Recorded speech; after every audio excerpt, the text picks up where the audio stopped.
Certaines des personnes les plus puissantes du monde ont peur. Récemment arrêtée, Madame Ghislaine Maxwell possède des vidéos et des preuves qui impliquent des membres de la royauté, des politiciens et des célébrités dans d'horribles abus sur des mineurs. Maintenant, le château de cartes de l'élite pourrait s'écrouler. Et l'un des premiers à tomber est le prince Andrew. Mais il n'est que le sommet de l'iceberg.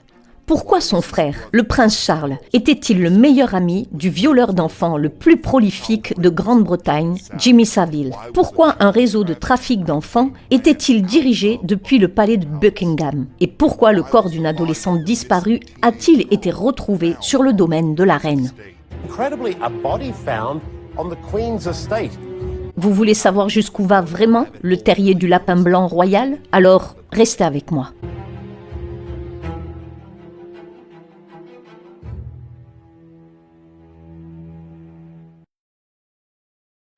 À une autre époque, il s'en serait sorti. La condamnation d'Epstein, le Lolita Express, l'île Glock auraient été balayées sous le tapis pendant que les médias complices regardaient ailleurs.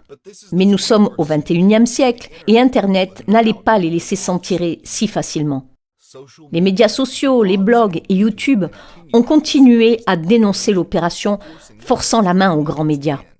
Aujourd'hui, des millions de personnes prennent conscience de la réalité de la traite des enfants par l'élite et du fait que certaines des personnes les plus influentes sont impliquées dans des horreurs indescriptibles. C'est le cas de la famille royale britannique. Les films, la télévision et Netflix vendent désespérément au public une image fabriquée d'eux comme des personnes respectables à regarder et à admirer. Mais il est maintenant indéniable que le fils de la reine, le prince Andrew, était un ami proche de Ghislaine Maxwell et un visiteur fréquent des propriétés d'Epstein, où il était impliqué avec des esclaves sexuels mineurs.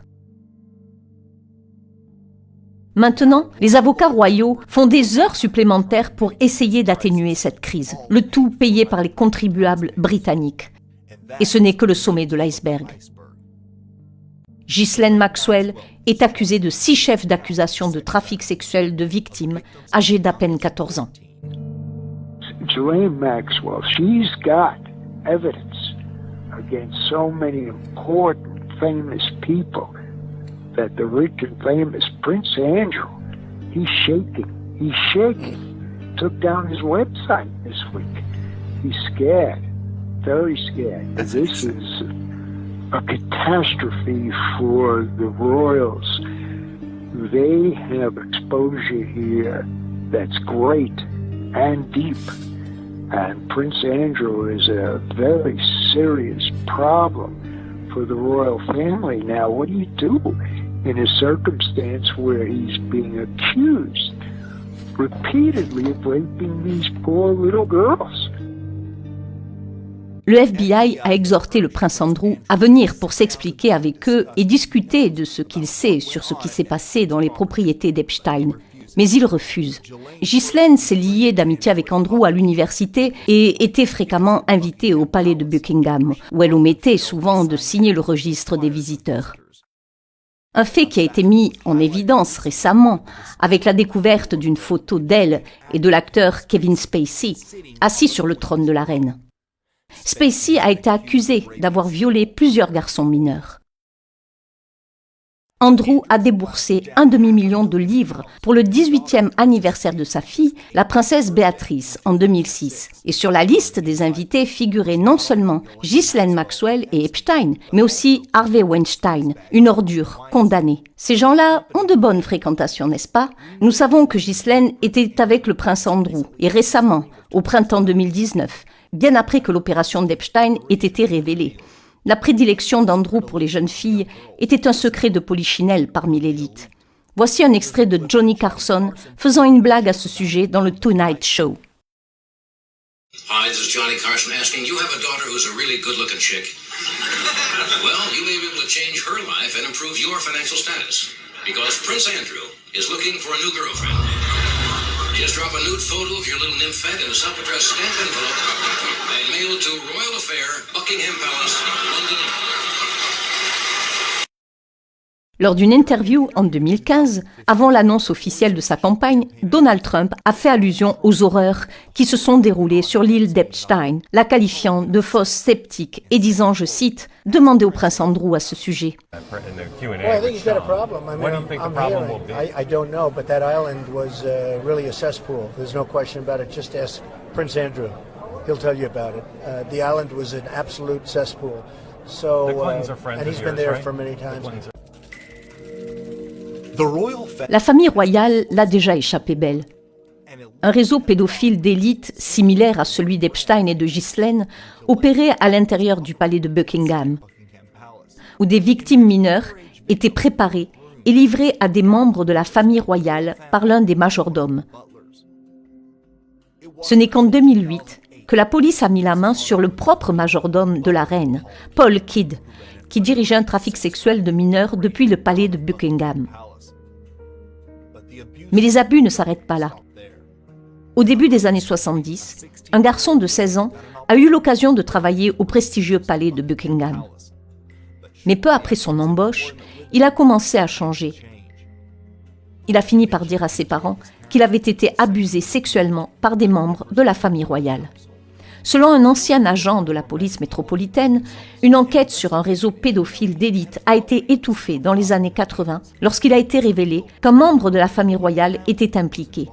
Un collègue de la police métropolitaine lui a dit que toute l'enquête avait été classée sans suite par les services du ministère public. The Sunday Express went further, however, and talked of a palace secret that could bring down the monarchy. The rape allegations were made to Princess Diana by a valet called George Smith, who said that he was raped by a servant of Prince Charles. However, it is believed that George Smith made other allegations of an even more serious nature, that the Queen intervened to stop those allegations coming out in court. Prenez par exemple l'oncle et mentor du prince Charles, Lord Louis Mountbatten. Après sa mort, des dossiers du FBI révélèrent qu'il était un pédophile et un agresseur en série d'enfants. Les auteurs de War of the Windsor affirment que Lord Louis Mountbatten était surnommé Dickie, et ce pour une bonne raison. L'oncle de Philippe, Dickie, était le dernier vice-roi en Inde où il était le pédophile connu qui exploitait sexuellement les jeunes garçons de la classe ouvrière indienne. Un autre livre, Le scandale de Kinkora, relie Lord Dickie Mountbatten à un réseau de prostitution enfantine à Belfast, en Irlande. Les autorités ne sont pas intervenues au foyer pour garçons de Kinkora jusqu'en 1981, malgré des rapports d'abus sexuels sur des enfants au fil des ans. Les exploitants du réseau de prostitution enfantine de Kinkora ont finalement été reconnus coupables en 1981 d'abus sexuels rituels sur des jeunes garçons sans défense qui étaient vendus comme des prostituées. Aucune charge n'a jamais été retenue contre les clients VIP de la famille royale, des politiciens, des avocats et des juges. Les citoyens de Belfast ont finalement eu une raison de se réjouir lorsque l'oncle pédophile du prince Philippe a été tué par une bombe de l'IRA placée dans son bateau. En fait, c'est lui qui a présenté Jimmy Savile à la famille royale. Savile était un agresseur sexuel en série de la pire espèce, s'attaquant aux enfants, aux personnes âgées et même aux cadavres. On dit de lui qu'il a été l'agresseur sexuel le plus actif du Royaume-Uni. Il était le meilleur ami du prince Charles. Il était également un proxénète d'enfants pour la famille royale britannique. Je suis en train d'écrire un article à ce sujet depuis 2 jours. Il sortira ce week-end et je l'ai intitulé « Jimmy Savile, le portier de la fosse ». On pourrait dire une ouverture vers la fosse aussi, pour des raisons que je vais expliquer. J'ai été informé pour la première fois que Jimmy Savile était pédophile vers 1997-98 par un certain nombre de personnes, mais aussi par des personnes qui avaient des liens sérieux avec la famille royale. Non pas qu'ils étaient membres de la famille royale, mais ils étaient très proches des gens qui étaient à l'intérieur. Ils m'ont parlé du satanisme et qui sévissait dans la famille royale, de la pédophilie et de toutes ces choses. Et puis, sortis de nulle part, ils ont parlé de Jimmy Savile. Et bien sûr, j'étais en train de parler de la famille, de la façon dont ils traitaient Diana, et de la pédophilie, et de tous ces trucs. Et soudain, Jimmy Savile est sorti de nulle part. Et j'ai évidemment posé la question de savoir quelle était sa place. Ils m'ont parlé non seulement de sa pédophilie, mais aussi de sa nécrophilie. Il a un penchant pour les relations sexuelles avec les morts. Et on me l'a fait remarquer à juste titre. Pourquoi pensez-vous qu'il s'est porté volontaire pour être brancardier et volontaire dans les hôpitaux ? En particulier celui de Leeds, parce que ça lui donnait accès à la morgue et aux morts, en fait. Mais la plus grande histoire est qu'il était un proxénète d'enfants et qu'il les procurait à la famille royale. Il les procurait à des gens comme Ted Heath. Il est exposé comme un sataniste, un pédophile et un tueur d'enfants en série. Et il était donc intouchable. Si vous regardez certaines des citations qu'il a données à différents moments, il a dit qu'il était intouchable et il a donné une interview pour le magazine Squire dans laquelle il a dit « Le truc avec moi, c'est que je fais les choses et je travaille sous couverture. Je connais la famille royale depuis 1 million d'années. » Il parlait de ses liens avec la famille royale et du fait qu'il était un visiteur régulier du palais de Buckingham, du palais de Kensington, de Highgrove, de la résidence secondaire du prince Charles. Ce malade a été anobli par la reine et, après sa mort, le prince Charles lui a rendu un hommage public. Il a même été utilisé comme animateur pendant son mariage avec Diana. La princesse Diana détestait Savile et détestait particulièrement le fait qu'il intervienne comme médiateur dans ses querelles conjugales avec Charles. Lorsque Diana a épousé Charles à l'âge de 20 ans, elle est entrée dans un monde d'horreur qu'elle n'aurait jamais pu imaginer. Elle était piégée dans une cage dorée avec une famille de pédophiles. La famille royale méprisait Diana pour sa gentillesse et le fait qu'elle était aimée du peuple. Ghislaine Maxwell et le prince Andrew ont harcelé Diana sans relâche. Maxwell s'est même vanté auprès de ses amis d'avoir fait pleurer Diana et a déclaré avec désinvolture, je cite, « Nous la détestions ». Mais Diana était plus intelligente qu'il ne le pensait. Il pensait qu'elle menaçait de révéler au monde entier ce qui se passait à Buckingham Palace et elle avait prévu une annonce majeure peu avant son accident mis en scène. Their evidence was dynamite for the royal family. Diana, Prince of Wales, had kept record of all threats and bullying of Prince Philip. She had also recorded evidence of serious sexual offences which took place inside the royal household. La reine elle-même a été impliquée dans la disparition d'enfants autochtones du Canada. En 1964, la reine Élisabeth et le prince Charles se sont rendus en Colombie-Britannique et ont visité le foyer résidentiel pour enfants autochtones de Kamloops. Selon la déclaration signée du témoin oculaire William Combs, la reine est arrivée sans photographe et sans fanfare. 10 des enfants les plus intelligents de la classe ont été emmenés par la reine pour un pique-nique et n'ont jamais été revus. Kevin Annett, a pastor who's been warning about the abuse of children in Canada, but with links back to Britain, he's now been banned from Britain. And links to the Crown as well. Our Queen and Prince Philip going out to Canada and taking 10 children from the smart class of a school, and those kids never been seen again, and made to kiss our Queen's feet. Auparavant, le prince Philippe s'était rendu en Californie et avait fait une demande spéciale pour visiter le Bohemian Grove, le célèbre site d'élite où un sacrifice rituel est effectué chaque été devant une chouette géante en pierre. Une réunion spéciale du Grove a été convoquée pour le prince avec une liste d'invités très limitée.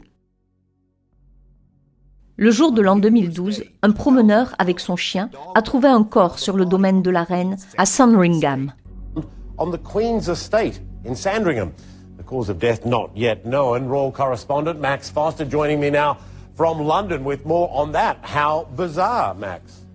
Absolutely, a real murder mystery, isn't it? Apparently, a dog walker discovered some human remains on the estate on New Year's Day. It is open to the public in many places. Only around the house is it very private and secure. And this happened about a mile away from the main gates to the house. So it is in the Queen's backyard, you could say. This is what the police told us about it earlier this morning. I think the circumstances indicate that she is probably the victim of murder. The body has been in situ for some time, but again, the experts are here to establish exactly what that time frame is. Il s'est avéré être celui d'une adolescente qui avait disparu depuis le mois d'août. L'affaire n'a guère retenu l'attention des médias britanniques et a été rapidement étouffée. La police l'a qualifiée d'enquête complexe et personne n'a jamais été inculpé pour le meurtre de la jeune fille. Qui sait combien d'autres corps attendent d'être découverts dans les différentes propriétés de la reine. Les Windsor, ou plus précisément les Saxe, Gobor et Gotha, sont depuis longtemps impliqués dans le satanisme et la pédophilie. Arizona Wilder, survivante des Illuminati, a déclaré dans une interview avec David Icke qu'elle avait été témoin de rituels sataniques auxquels participaient la reine Elisabeth et la famille royale. All I could pick up was that for some reason there was a malevolence towards Diana. And Diana, I had never seen at a ritual. I wondered what she knew about all of this. What have you seen the royal family do, the Queen Mother, and the other people you've seen in the rituals? What have you seen them do? I've seen all of them drink human blood and consume human flesh, and they have their own